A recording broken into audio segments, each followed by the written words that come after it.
What's up, guys? Welcome back to another episode of the Push the Tempo podcast. Today, we just got some NBA games that we're just going to roll through real quick, give our opinions about the results. And then we got two teams, one of them that has been exceeding our expectations and been playing really well, and another one that most people, I would assume, that they're not meeting most people's expectations and they're really struggling. So, which team did you want to start off with today? All right, man. Let's take it off to a juicy start. All right, Kyle. Let's start with the Jazz. Yeah, man. The Jazz, as they are currently sitting at second in the Western Conference, right behind the Lakers and right above the Clippers. They're on a 9-game win streak, which is the which is the best win streak in the NBA, the highest win streak as of late. Yesterday they played the New York Knicks, and in that game the Knicks were. I think the Knicks played a pretty good first half, and in that second half the Jazz just locked them up. I don't think they scored more than like even 40 points if I remember correctly. But the Jazz this year, they are they're playing really really good basketball. Do you have any opinions on them? Yeah, I'm gonna be honest. I didn't have them making the playoffs, and as it stands, it looks like they're gonna prove me wrong. I still don't see them sustaining second seeding in the West. In fact, I don't even see them being higher than the fourth seed. I feel like they'd probably be in the play-in tournament, but I mean, they've been playing really well. But that 9-game winning streak, like they only played like two or three good teams. They played the Bucks, and then they played Denver. And other than that, all the other teams have been mediocre to kind of trash, to be honest. Like they beat the Pistons, they beat the Pelicans twice. I mean, they beat the Knicks. So a lot of these teams aren't really the best teams. So we're gonna kind of have to see moving forward. I know their schedule in February is kind of it's brutal. They play the Celtics, the Bucks, the Sixers, the Clippers, the Lakers. So I don't know how they're gonna fare against those teams, but they have been exceeding my expectations as of now. This is where we're gonna have to disagree. Um, you're right that the Jazz's schedule in this 9-game win streak, they've only played a few good teams, and this upcoming stretch where they play against some tough teams, as you mentioned, is going to be a good measuring stick for them. But I think that the Jazz can be pretty good this year.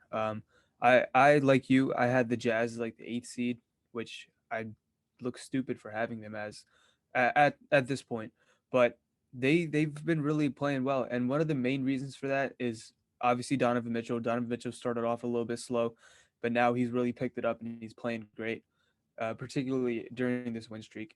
But Mike Conley, man, when they traded for him, I believe it was last summer, they had this hope that he'd continue that great, like the momentum he had from that last season in Memphis where he was pretty good as well. But last year he kind of struggled in the bubble. He was kind of turning it around. But this season, man, he's come in and he's playing great basketball. He's averaging 16 and a half points. He's averaging almost 6 assists. He's doing that shooting 42% from three and 46% from the field. Granted that their shooting splits right now, they're currently first in the league in 3 pointers made per game, and they're second in percentage right behind the Clippers. They're at 39%. Granted, that percentage will regress to the mean a little bit, just like it will for the Clippers as well. But this is a team that they're playing a different style. They're shooting more threes. They're playing a relatively slow style, but I think they can be a good team, man. Jordan Clarkson's also been very good. Gobert's sure he's not scoring much, but he's still offering his insane impact on defense. So I think I was wrong about the Jazz. I don't know if you're going to change your opinion, but I think they're going to be a very good team this year. I'm not going to change my opinion just because, like I like to stay true to my word. But like you said, a lot of these shooting splits that they're shooting right now, I don't think they're sustainable at all. I mean, going into the season, the Jazz really only had two or three offensive weapons other than Mitchell, Clarkson, and I mean, who else are you going to put on there? Bogdanovich. But Mike Conley's certainly a guy that exceeded my expectations. He's been playing really well, and he doesn't look like the player from last season at all. In fact, I think he's a key to why the Jazz have been playing so well. Another guy, I mean, that's been playing really well is Royce O'Neal, and he's a guy that's a 3-and-D type of player, but he's been shooting the ball at such a high rate, about 45% from three.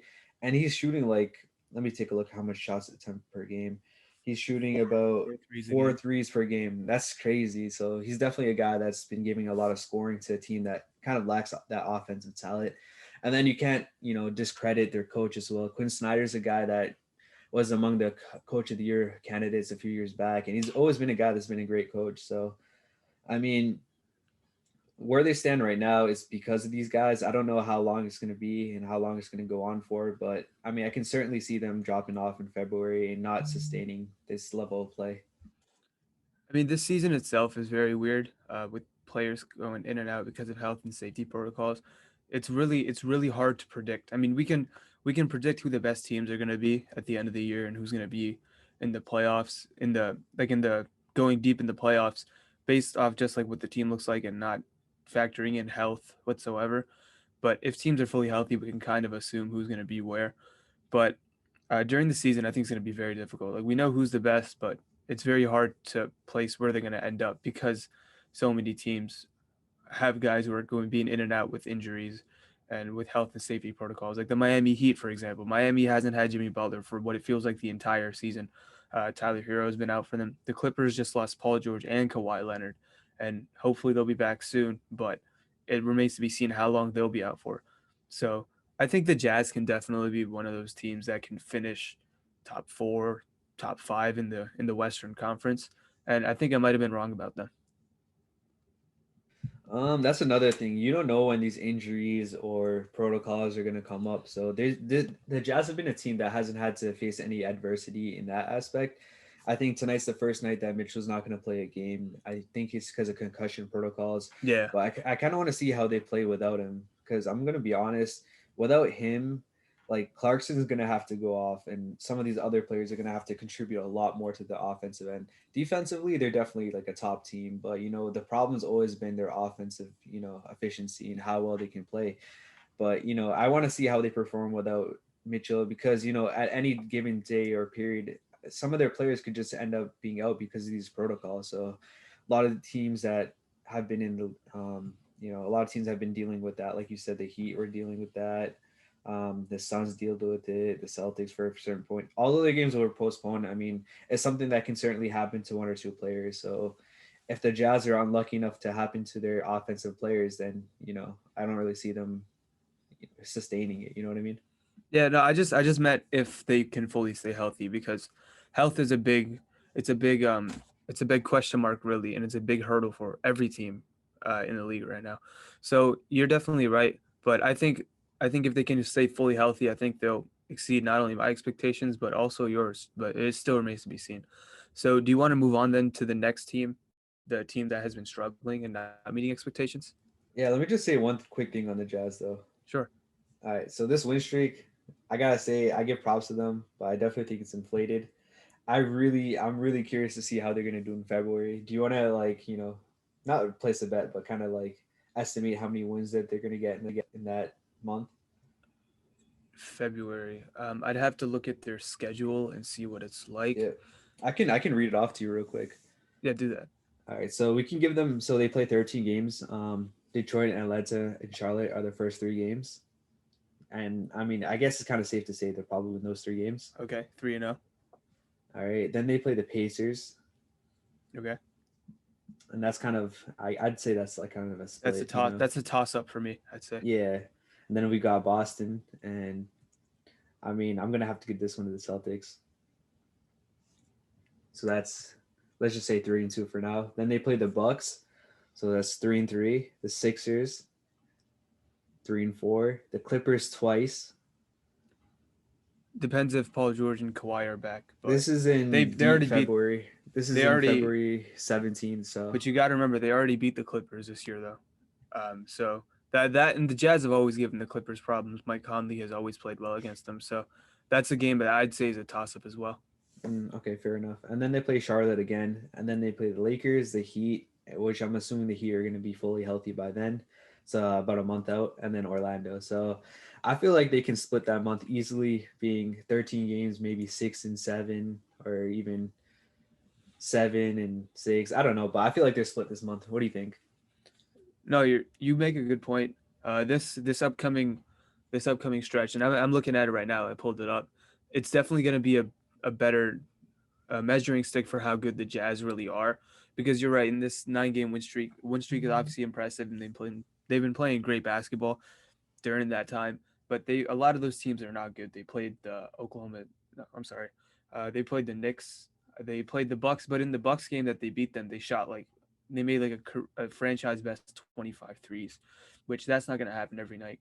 Granted, they are the number one in the league right now in 3 pointers made, but this upcoming stretch for them is going to be what really factors in to see how good they are.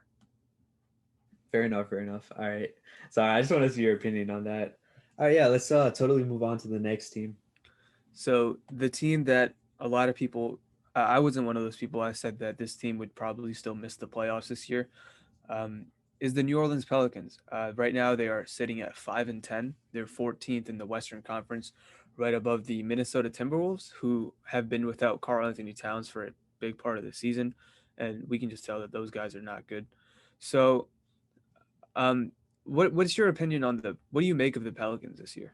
Like you, I didn't have them making the playoffs either, but they came off to a really hot start, 4 of 2. You know, that's pretty good. And they played Toronto twice. I mean, they played San Antonio, so not at the time, like, you know, the Raptors weren't like they weren't playing that well, but you know, at the time I was like, yo, whoa, maybe they might make the playoffs, they might make a small push for it. But you know, after the last few games, I'm not too sure. Brandon Ingram was a guy that I was saying, yo, could even be a top 15 player by the end of the season, but he's kind of regressed a bit. Lonzo and Redick are two players that haven't been playing well, and it's kind of interesting because the Pelicans have made them available in trade talks, which just came out the other day, I believe. So I don't know. I don't see the Pelicans making much more of a push, and maybe it would just be a throne season. What do you think? So coming into the year, one of the biggest questions for the Pelicans was that how their roster fit together. They traded Drew Holiday, they got back Eric Bledsoe and a bunch of draft picks. They still have Lonzo Ball on the team, who is a streaky shooter, and last year was the only year so far of his career that he shot like a league average percentage.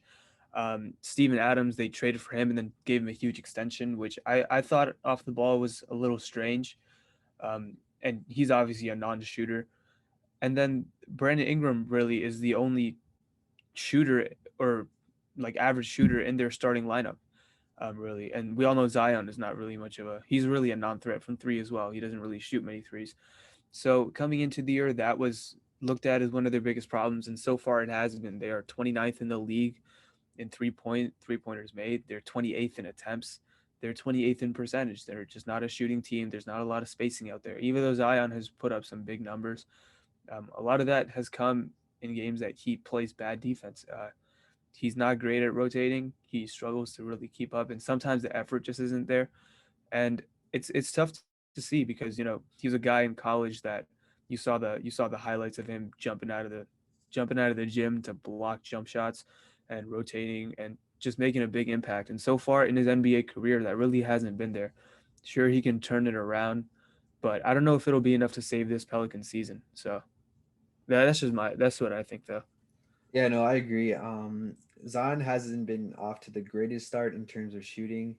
Still, regardless, his field goal percent is 57%, which is really good. But you gotta remember he's not shooting as much threes.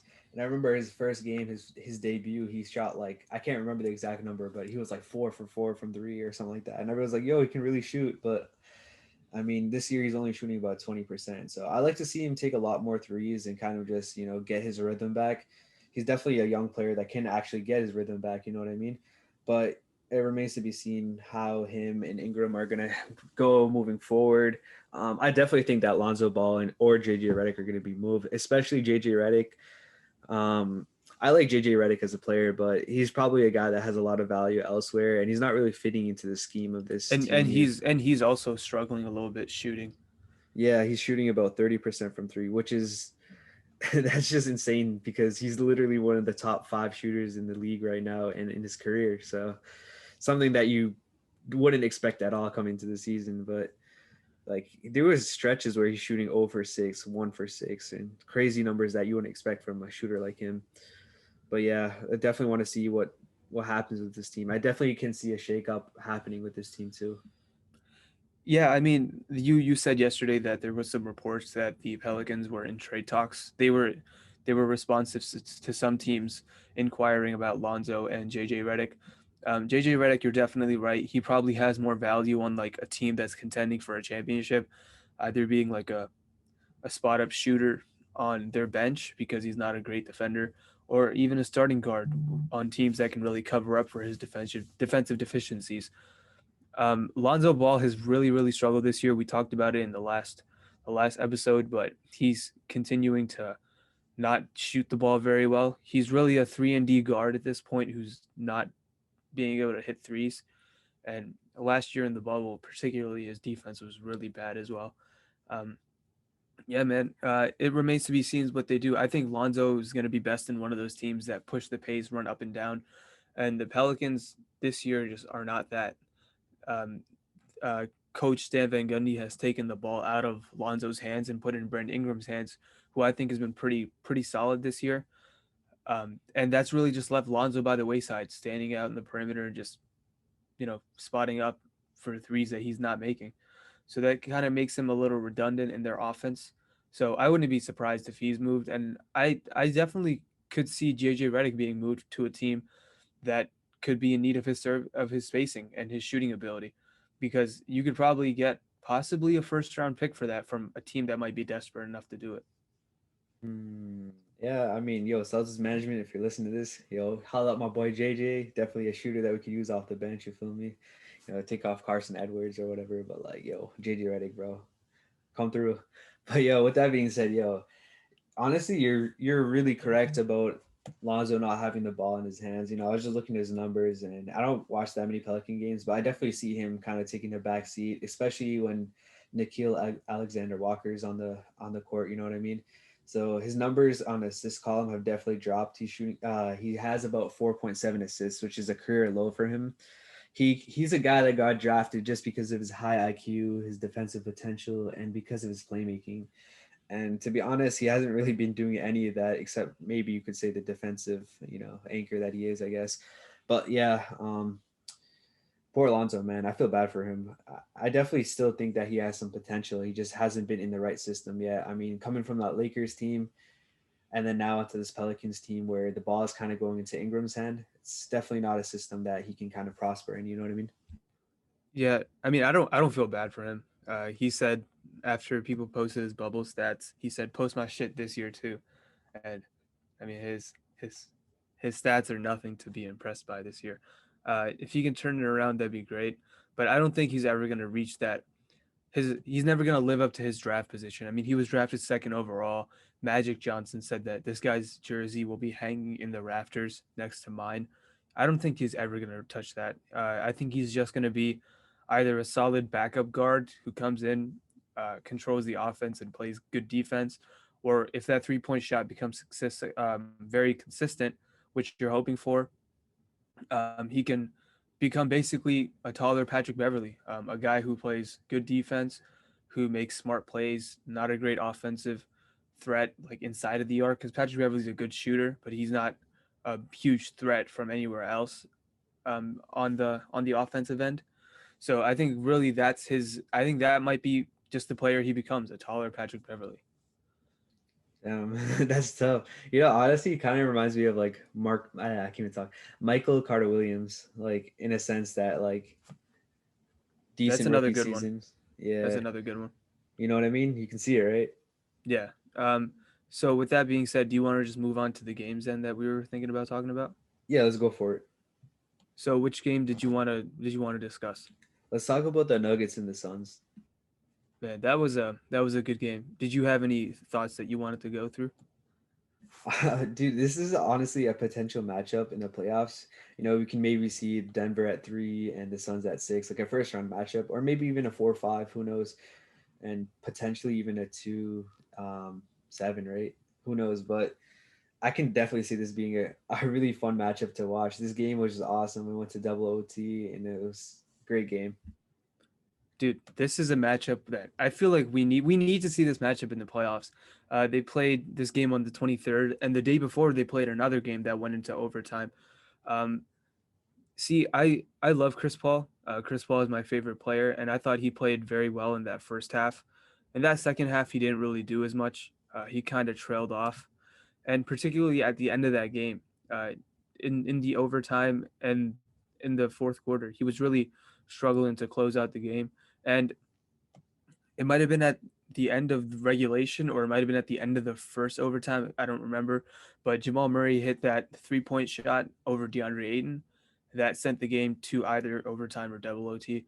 The 2 minute report came out, and the NBA said that he traveled on that. So, and in overtime, Devin Booker got hurt. So, um, you suck. It sucks. It's a very tough loss for the Phoenix Suns, but I think they'll be fine. They just got to figure out how to close games better, and just they just gotta beat teams like this team because it's so far through the season when the Suns have played the Nuggets.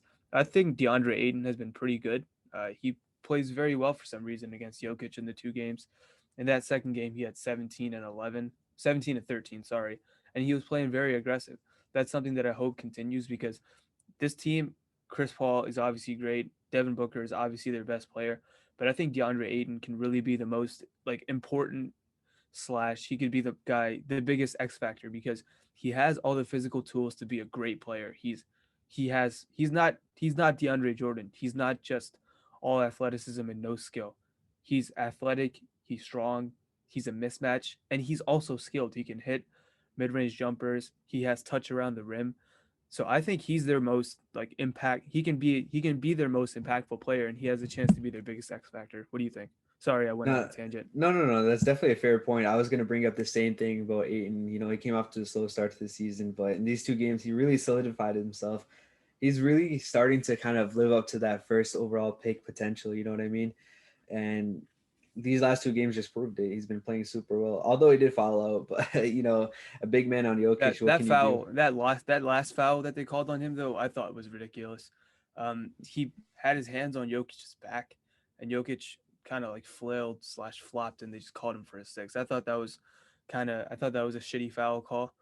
Um, yeah, man. And then after Aiton, without like they don't really have a second like true big man who can defend a guy like Jokic. They put I believe it was like Dario Saric out there, if I remember correctly, or it might have been like Abdul Nader, who sucks.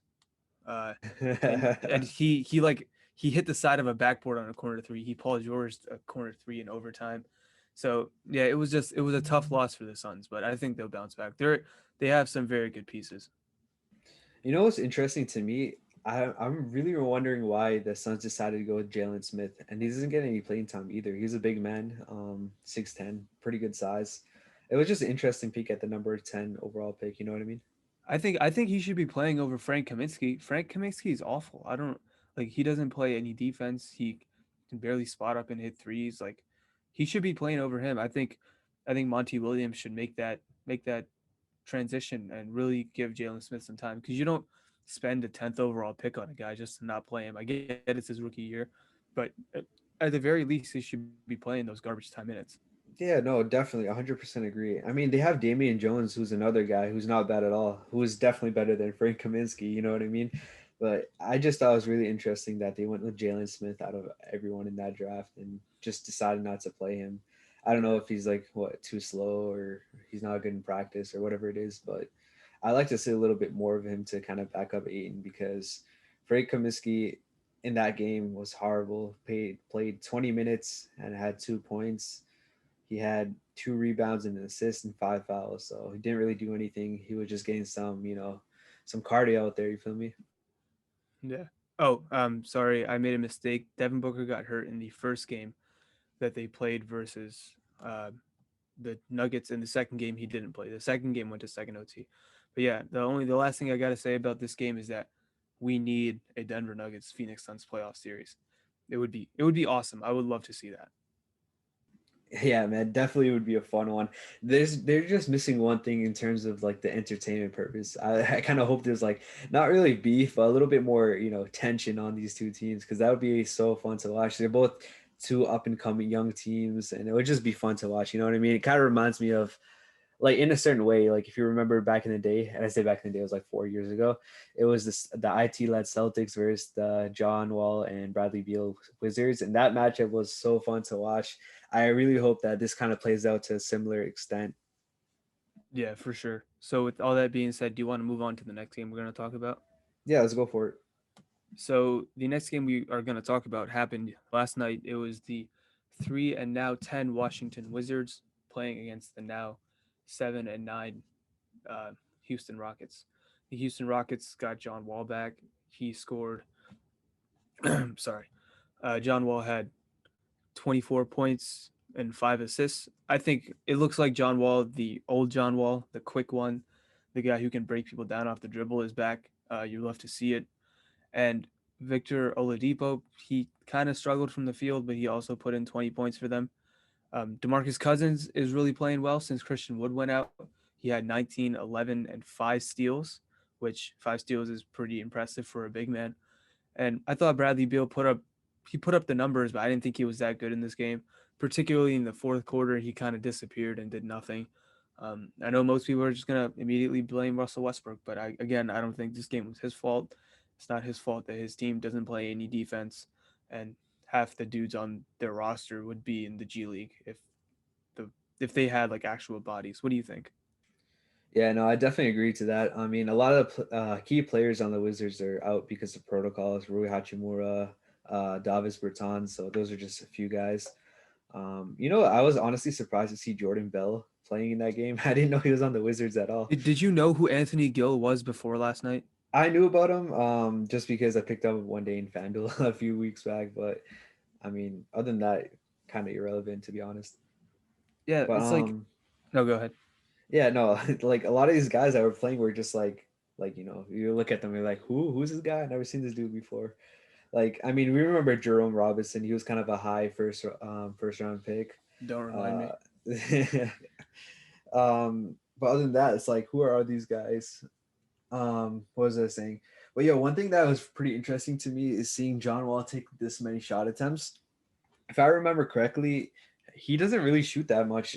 Like from three, he shot 6 attempts, and maybe he worked on his shot in the off seasons that he had off while he was injured. But like, I don't know. It's kind of weird just seeing John Wall and Oladipo shooting for a combined 42 attempts.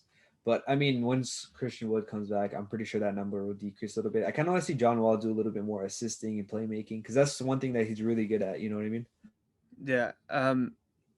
I'm happy that John Wall is back, or he's some semblance of what he used to be, because after his injury and having to go through rehab like he did, it's just good to see him back on the court and playing well. I know a lot of people will say free Bradley Beal. Beal deserves better, and yeah, he put up some great counting numbers in this game. I didn't think he was that good. I mean, he doesn't defend to begin with, and in that fourth quarter, he kind of disappeared. When Russell Westbrook went out of the game, uh, he went out and I believe they were like down four or something. And when he came back, and as soon as he went out, the Wizards went down like 14.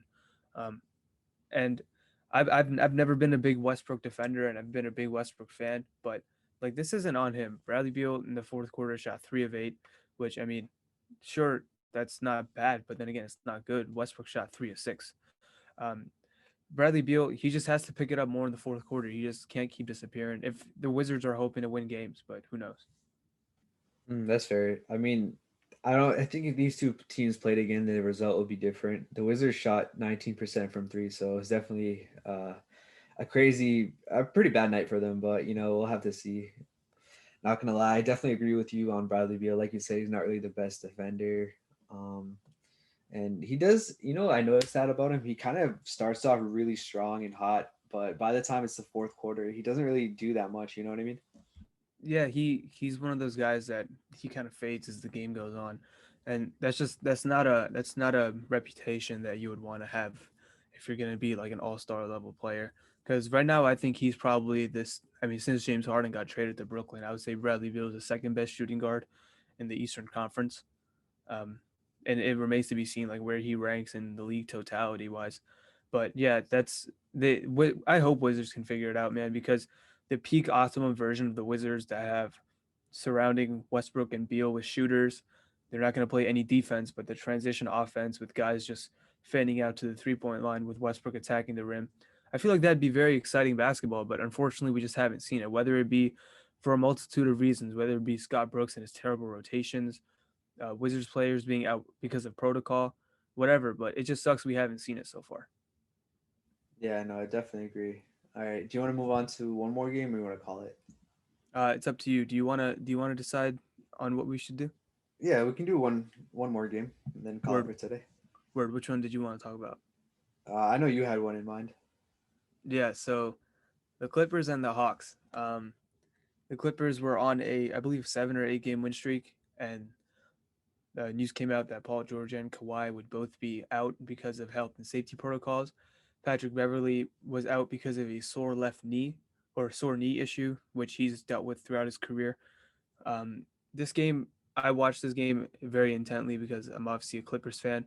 And man, I hate to say it, and I can't believe I'm saying this, but Reggie Jackson, who I have loathed at times and wished he was not on this team, he's been better than Lou Williams this year.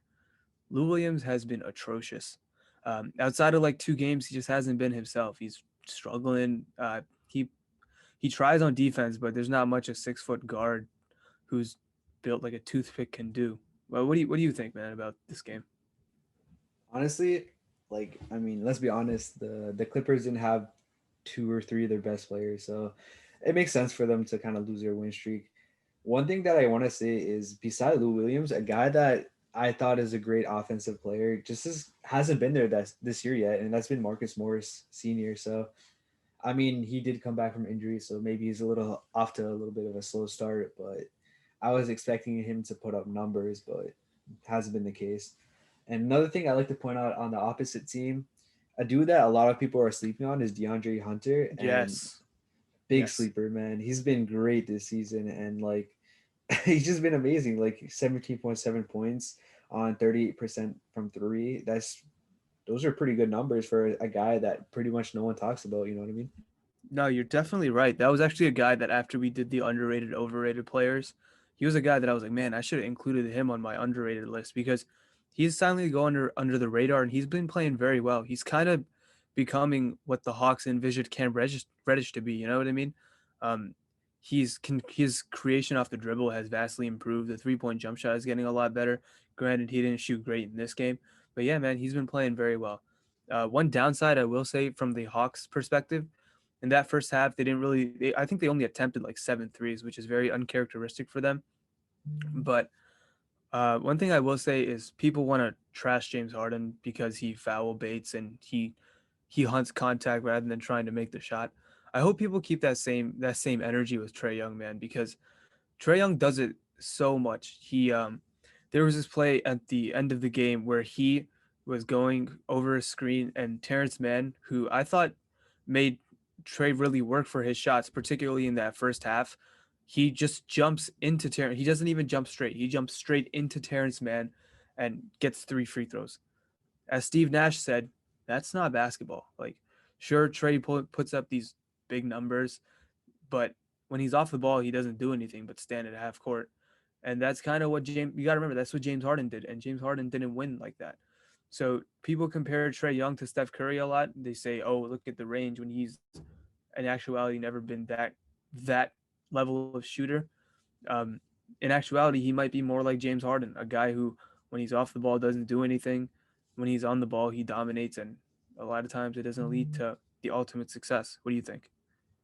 Yeah, that's one thing that I hate about today's NBA is just like when players used to go into the league, they used to evolve and get better at scoring and all that. But now you can see that when players get into the league now, they're evolving and learning how to draw contact and fish out these fouls and kind of just flail, you know what I mean? And that's just something in today's NBA. I can't really, blame it on Trey Young, but he's definitely looking for contact. It's really apparent. I mean, his free throw attempts per game have increased dramatically, while his field goal percentage has gone down.